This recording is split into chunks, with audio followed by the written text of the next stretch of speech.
Hello, je suis Wakam Briché, votre humble serviteur. Aujourd'hui, nous allons passer à la deuxième partie de ce chapitre qui est tout simplement les notions fondamentales de la crypto-monnaie. Nous allons aller droit au but. On a essayé de parcourir l'histoire de la monnaie, on a essayé de parcourir les différents types de différents vagues des milliardaires qu'il y a eu, les différentes phases de Internet, Web 1.0, Web 2.0, on a essayé de parler du Web 3.0 et ce qui a motivé la création de la blockchain. Nous allons maintenant aller directement vers dans la prochaine section qui parle de l'histoire de la monnaie. Déjà, on est d'accord avec la façon dont la crypto-monnaie a été créée, pourquoi ça a été créé. Mais si on fait une retour vers le passé, autant pour moi, on va essayer de voir le schéma linéaire qui a été conçu autour de cette crypto-monnaie que nous vivons aujourd'hui. Premièrement, nous avons l'histoire de la monnaie et nous allons commencer avec le troc.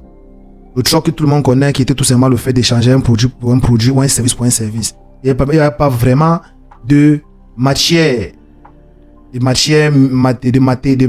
en fait précieux qui était utilisée pour pouvoir échanger les biens pour les services ou bien les services pour les biens. Nous avons eu les courriers qui sont venus après le troc. Il y avait les courriers, les couteaux, le sel que les Romains utilisaient, on donnait pour compenser la légion romaine et plusieurs autres trucs comme les couteaux. Et c'était aussi un moyen d'évaluer et de donner de la valeur à quelque chose qu'on voulait que quelqu'un peut-être convoitait vers vous. Ça dit, vous avez un sac de riz et j'ai peut-être un kilo de sel. Je dis, bon voilà, on troque et c'est bon. Ou bien un courrier, vous voyez. Nous avons eu l'or après, l'or qui a permis en fait de pouvoir échanger les biens et les services. Maintenant, après l'or, juste pour faire une petite anecdote, vous devez savoir que l'or à l'avant était contrôlé et gardé par des individus. Et les plus fortunés avaient le stock d'or chez eux. Et ils étaient souvent exposés aux bandits et aux agressions. Du coup, il y a eu l'idée de garder il y a les personnes appelées les orfèvres qui ont eu l'idée de demander aux différentes personnes détenteurs de ces ors-là de venir garder l'or chez eux. Et en retour, ils de mettaient des bons. Ces bons-là, sans rentrer dans les détails, sont considérés aujourd'hui comme les ancêtres de la monnaie papier qu'on utilise aujourd'hui. Ce qui nous envoie directement sur la monnaie fiduciaire fiat. On a eu les bons, on a eu les monnaies papier. Ensuite, qu'est-ce qu'il y a eu? Internet a vu le jour. Et en 1960, début des années 1970, quelque chose comme ça, il y a eu la création de la carte Visa. L'une des premières cartes Visa, je crois que c'est aux Pays-Bas, je crois pas, si monsieur ne me trompe pas. Et ensuite, on a eu les banques en ligne avec l'avènement des trucs comme PayPal, des projets comme PayPal, des organisations comme PayPal et tout.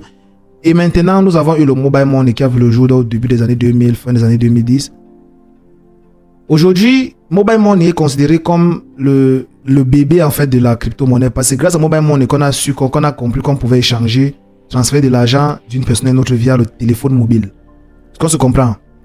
Et la crypto-monnaie maintenant c'était maintenant très facile de s'adapter en fait à la technologie, la crypto-monnaie qui permet tout simplement le fait de faire circuler les actifs numériques décentralisés à partir d'un téléphone à un autre.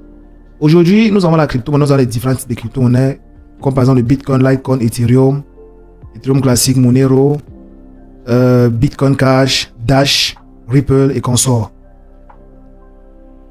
Nous avons le Bitcoin qui est tout simplement une crypto-monnaie décentralisée créée à partir des algorithmes cryptographiques et qui a été créée en 2008 par Satoshi Nakamoto avec pour but de rendre la monnaie décentralisée et d'effacer carrément abolir le système de contrôle central sur la monnaie. Nous avons les types de crypto-monnaies. À part le Bitcoin, ce que vous devez savoir, c'est que le Bitcoin est considéré comme la seule crypto-monnaie qui existe, ou le seul coin, la seule pièce. Le mot coin normalement doit appartenir rien qu'au Bitcoin. Maintenant, les autres crypto-monnaies sont considérées tout simplement comme des altcoins. Alt, vous voyez, signifie tout simplement alternative. Donc les coins alternatifs, est-ce qu'on se comprend? Donc le Bitcoin est considéré comme le seul coin. Altcoin est considéré comme les coins alternatifs. Et altcoin, tout ça là font partie de la famille des coins, mais le seul et unique coin c'est le Bitcoin. À part entière. Et maintenant, pour être considéré comme un coin, que ce soit un Bitcoin ou étant l'un des altcoins, la seule condition est de posséder votre propre blockchain, votre propre technologie. Parce que comme c'est dit au début, vous savez déjà que c'est la technologie blockchain qui supervise et contrôle toute cette innovation technologique-ci. Et maintenant, les stablecoins sont aussi considérés en même temps comme les tokens. Et les tokens sont tout simplement des crypto-monnaies qui sont créées toujours pour but de créer des actifs digitaux et de financer les projets. Mais les tokens sont considérés tout simplement comme des crypto-monnaies qui ne possèdent pas les blockchains, mais utilisent la technologie blockchain des altcoins que vous voyez là en haut. Aussi simple que ça. Posez vos questions en commentaire si vous voulez en savoir plus. Maintenant, les types de wallets qui existent. Il existe à peu près 2 types de wallets. Et nous avons les custodial wallets qui sont considérés comme le portefeuille gardien et les non-custodial wallets qui sont considérés comme le portefeuille non-gardien. Et par exemple, nous avons les échanges. Pour aller dans le détail, vous allez voir custodial wallet, portefeuille gardien. On a par exemple Binance qui a son propre portefeuille dans son système. Git.io pareil, Hotbit. Mais ces différents logiciels sont en quelque sorte des échangeurs.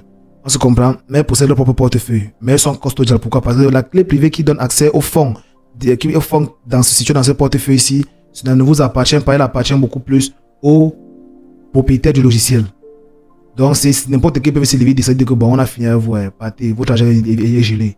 C'est pour ça que généralement, pour les plus avisés, les plus smart, on conseille les portefeuilles non gardiens qui sont les non-custodial wallets, comme Trust Wallet, MetaMask, quoi, peut-être blockchain.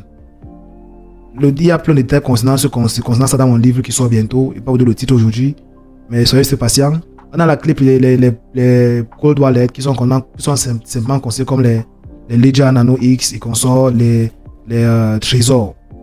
Ce sont des programmes, les clés USB, on stocke de l'argent, on stocke des bitcoins, on stocke des Ripple, ainsi de suite. Tout monnaie, vous stockez à fond et vous ne les vendez pas jusqu'à tenir compte du fait que vous croyez au projet situé derrière cette crypto-monnaie-là. Nous avons le trading futur et spot que nous allons voir plus en détail dans les prochains cours au cours du programme. Nous avons le P2P que nous allons aussi voir avec les OTC. Nous avons le arbitrage trading que nous allons voir en détail, ainsi que plusieurs autres trucs, plusieurs autres éléments, plusieurs autres stratégies de faire de l'argent dans la crypto-monnaie. Acheter les rumeurs et vendre des nouvelles, ça c'est l'un des slogans de la Crypto Coq Academy. Soyez très concentrés, ne vous laissez pas berner par les fausses news, par les fake news et arrêtez votre portefeuille avec la main de fer. C'est le Crypto Coq ensemble.